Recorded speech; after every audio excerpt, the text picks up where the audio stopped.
کیا پاکستان کو ٹوٹنے سے بچایا جا سکتا تھا؟ کیا بھارت کی سازش تھی یا ہماری اپنی غلطیاں؟ اس ویڈیو میں ہم 1971 کے جنگ، ستو کے ڈاکہ اور بنگلہ دیش کے قیام کی مکمل تاریخ پر بات کریں گے۔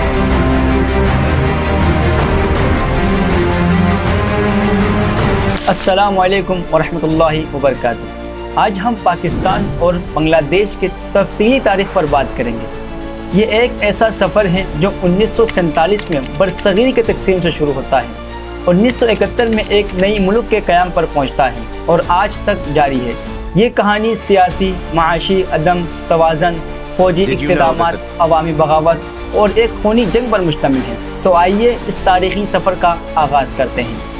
14 اگست 1947 کو پاکستان برصغیر کے تقسیم کے نتیجے میں معیز وجود میں آیا۔ آپ آزاد ہیں، آزاد رہیں۔ آپ لوگ اس ملک پاکستان دو حصوں پر مشتمل تھا، مغربی پاکستان، آج کا پاکستان، مشرقی پاکستان، آج کا بنگلہ دیش۔ یہ دونوں حصے تقریباً 2200 کلومیٹر کے فاصلے پر تھے اور ان کے درمیان بھارت واقع تھا۔ مشرقی پاکستان کی آبادی زیادہ تھی، تقریباً 56%، مگر سیاسی طاقت اور اقتدار مغربی پاکستان کے پاس تھا۔ معاشی ترقی اور حکومتی وسائل کا زیادہ تر استعمال مغربی پاکستان میں ہوتا تھا، جس کی وجہ سے مشرقی پاکستان کے عوام میں ناراضگی بڑھنے لگی۔ 1948 میں قائد اعظم محمد علی جناح نے اعلان کیا کہ اردو پاکستان کی واحد قومی زبان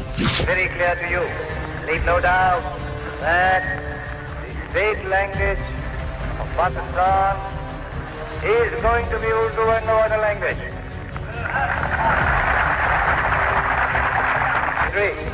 Every government has got to have some state language. And therefore, so far as the state language is concerned, Pakistan's state language shall be Urdu. اس اعلان پر مشرقی پاکستان میں شدید احتجاج ہوا کیونکہ بنگالی زبان بولنے والے زیادہ تھے۔ 21 فروری 1952 کو پولیس کے فائرنگ سے کئی طالب علم شہید ہوئے۔ اس تحریک کے نتیجے میں 1956 کے آئین میں بنگالی کو اردو کے ساتھ پاکستانی دوسری زبان کا درج دیا گیا۔ مشرقی پاکستان کی صنعتوں اور زراعت سے حاصل ہونے والا زیادہ تر سرمایہ مغربی پاکستان منتقل کیا جاتا تھا۔ سرکاری نوکری اور فوج میں مغربی پاکستان کے افراد کو زیادہ ترجیح دی جاتی تھی۔ 1958 میں جنرل ایوب خان نے مارشل لا نافذ کر دیا اور ملک میں سیاسی آزادی محدود کر دی۔ ایوب خان کی مرکزی حکومت میں مشرقی پاکستان کی نمائندگی بہت کم تھی۔ 1965 کے پاک بھارت جنگ میں مشرقی پاکستان کو نظر انداز کیا گیا، جس سے بنگالی عوام میں مزید غصہ بڑھا۔ 1969 میں جنرل یحییٰ خان نے ایوب خان سے اقتدار لے لیا اور 1970 میں انتخابات کرائے۔ ان انتخابات میں شیخ مجیب الرحمان کی عوامی لیگ نے 300 میں سے 160 نشستیں جیت کر اکثریت حاصل کر لی، مگر ذوالفقار علی بھٹو اور مغربی پاکستانی قیادت نے اقتدار شیخ مجیب الرحمان کو منتقل کرنے سے انکار کر دیا۔ اس فیصلے سے مشرقی پاکستان میں شدید رد عمل پیدا ہوا اور حالات مزید خراب ہو گئے۔ مارچ 1971 میں شیخ مجیب الرحمان نے سول نافرمانی کی تحریک کا اعلان کر دیا،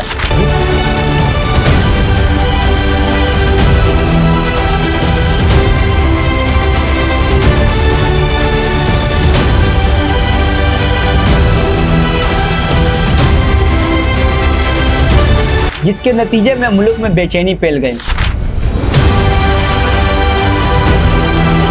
25 مارچ 1971 کو پاکستانی فوج نے سرچ آپریشن لائٹ کے نام سے بنگالیوں کے خلاف کارروائی شروع کی۔ اس آپریشن میں لاکھوں بنگالیوں کو ہلاک کیا گیا، ہزاروں خواتین کے ساتھ زیادتی کی گئی، 10 ملین افراد بھارت ہجرت کر گئے۔ 3 دسمبر 1971 کو بھارت نے باضابطہ طور پر پاکستان کے خلاف اعلان جنگ کر دیا۔ 16 دسمبر 1971 کو پاکستانی فوج نے ہتھیار ڈال دی اور یوں بنگلہ دیش ایک علیحدہ ملک بن گیا۔ 1974 میں پاکستان نے بنگلہ دیش کو تسلیم کر لیا، مگر دونوں ممالک کے درمیان تلخی برقرار رہی۔